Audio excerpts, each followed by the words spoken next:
everyone, Brian with Workshop Addict, and we have Ego's 21-inch 56-volt snowblower in front of us, and there is some big hype around this unit that it is gas-like performance, throws snow up to 35 feet, and gives you the convenience of no pulling, no pull starting, a gas unit, ready to run right here. So what we wanted to do was test that out for you in as real-world situation as possible. We think we knocked that out of the park, so stick with me here as we go through this. First and foremost, what I think is most important about this is the intake on this is an 8-gauge steel that's powder coated. These things get rammed around, bashed into things, and the last thing we want up here is plastic, so that's a plus. Now the scraper on the bottom is plastic, but is replaceable. And it did work well, and we had run it across a lot of dry concrete and into stones and different things and haven't scraped it up. So it is a high quality piece of plastic. The paddles on the front are the same as most gas units. They are rubber, and they are also a serviceable or replaceable item. Now on the other side, this unit is belt driven. So for us, we always find that there's a newspaper or something hidden underneath the snow that's going to get into our snowblower and stop it. There is no shear pins on this. It's just a single stage, and your safety on this runs from the computer and the belt. So if you did suck up something that you shouldn't have, which is very possible, first off, the belt will either slip or the computer is going to see a voltage spike and it's going to shut the unit off. So you have a safety here that is non-maintenanceable. To me, that's awesome. If this unit shuts down, it's going to alert you in the back with a caution signal, and you can walk up front, clear the jam, clear whatever might be there, walk away. Now, the second biggest thing that I found with this and through all our testing is we did not have any of the overloads or overheat or shut-offs of the brushless motor. That is important because if you're out ramming this thing into snow, you want to get the job done. You don't want to be saying, am I pushing this unit too hard? Awesome unit in that respect. Now the belt drive on the side is easily accessed if you need to replace it. But like most snowblowers that are out there, these single stage units are all belt drive. It's very rare. This unit runs off of two 56-volt batteries, and this is where it gets very interesting. Ego calls it, I think, peak performance. You can run this off one battery, you can run it off two. The difference is going to be the runtime and the possible torque that the motor is going to put out. Now this is a 2,000 watt motor. When you run with the two 5.0 amp hour batteries that come with the kit, you get an amazing performance that we can prove is very similar to a gas model. And we use the Troy-built Squall 210 123cc unit as a comparison.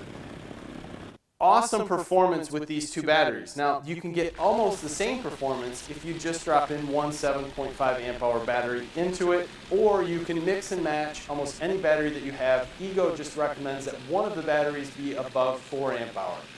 So if you buy this as a bare tool, you might be able to just pop some of the other batteries into this that you have to save some money. Or if you buy this unit first, you can buy some other ones as a bare tool and use the two 5.0 amp hour batteries that come with it. So the handle on here initially feels a little bit low, but when you compare it to any of the other models that are out there, it is right in the game as to where it should be. And once you start pushing this unit on ice, you'll start to see why it's a little bit low. You get a little more leverage, and you can get a little bit more push or downward force to scrape. The chute control has a nice place up top that you can push it back and forth. It'll actually hold its position well, and it's easy to move back and forth. There's no crank knob. It can easily be done with one hand. The other up and down on the chute is pretty nice. It's got a geared system, so you can go all the way to basically straight up or push it where it works best for you. Nice little system. We basically tried to keep our heavy snow or anything we're blowing, we're going for distance. And in going for distance, we kept the speed ratio that's on this side on high. You can lower it down, which would be awesome for powder, because sometimes if you're going really fast into powder, you can create more of a dust than you actually do moving the snow. Or if you're moving snow up towards a window or towards a house and you're in this weird, awkward area, you can dial it down so that you're not throwing snow into different places. Also very cool. To start the unit, it's very similar to their lawnmowers. It's a simple push button, pull back, and the snowblower starts up and is running. Very interesting in how to test this in August. Now, I've been running some B-roll through here. As you can see, we actually went to an ice arena to blow some snow. Now, this snow, or basically it's a dry shaving from the Zamboni, is fairly heavy. You can see that we can make some snowballs out of it very easily, but this unit threw snow very, very similar, if not better, than the gas unit that we had with us. Also, we put out some ice, just trying this in the driveway. We could throw the ice a solid 40 feet sideways. So the comparison to this is, will it or can it hold up to, or is it as good as a gas unit? There's no doubt. Now, this unit is $599 currently in the stores, and that comes with obviously your 2 batteries and the charger. A lot of that expense is going to be these 2 batteries. They're not cheap, but they're very useful in its runtime. So when we went through and did a runtime test, not only did we do all our wood chip testing, which was very difficult trying to get the wood chips all the same density or same wetness, and then we did our ice test. We did our testing with the normal snow, comparing it to the other units we had. Then we just started at the end doing a large section similar to what you would do a driveway, turning around, going back and forth, blowing the snow in one direction. The unit lasted long enough that we actually had to start blowing snow that we were blowing already. And some of this got upwards of 7, 8, and 9 inches. And the unit lasted an incredibly long time, and we ended up blowing an approximately 40 by 60 area. That's after our testing. So there's no doubt to me that most people in the city could easily blow all of their driveway, their sidewalks, and then probably even move on to some of their neighbors' sidewalks if they wanted to. So runtime on this, which was something that we were kind of questioning, is everybody going to be able to use this long enough? Are you going to be able to get through the driveway? Because charging one of these batteries can take approximately 45 minutes. So being able to get through your whole driveway was important, and we feel that you can, especially since our run test was with wet snow. Not everybody's going to get wet snow, but if you're going to test this out, we think that worst case scenario is better at testing than best case scenario.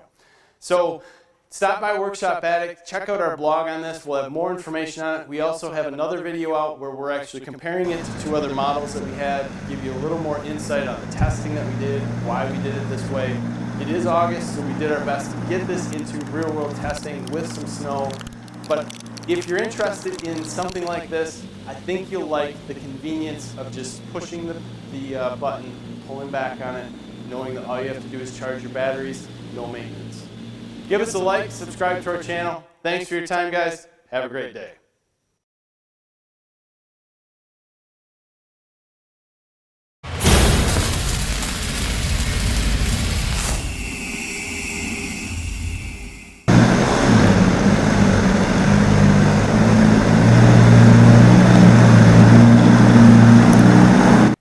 Brian with Workshop Addict, and we have Ego's 21-inch 56-volt snowblower in front of us, and there is some big hype around this unit that it is gas-like performance, throws snow up to 35 feet, and gives you the convenience of no pulling, no pull starting, a gas unit, ready to run right here. So what we wanted to do was test that out for you in as real-world situation as possible. We think we knocked that out of the park. So stick with me here as we go through this. First and foremost, what I think is most important about this is the intake on this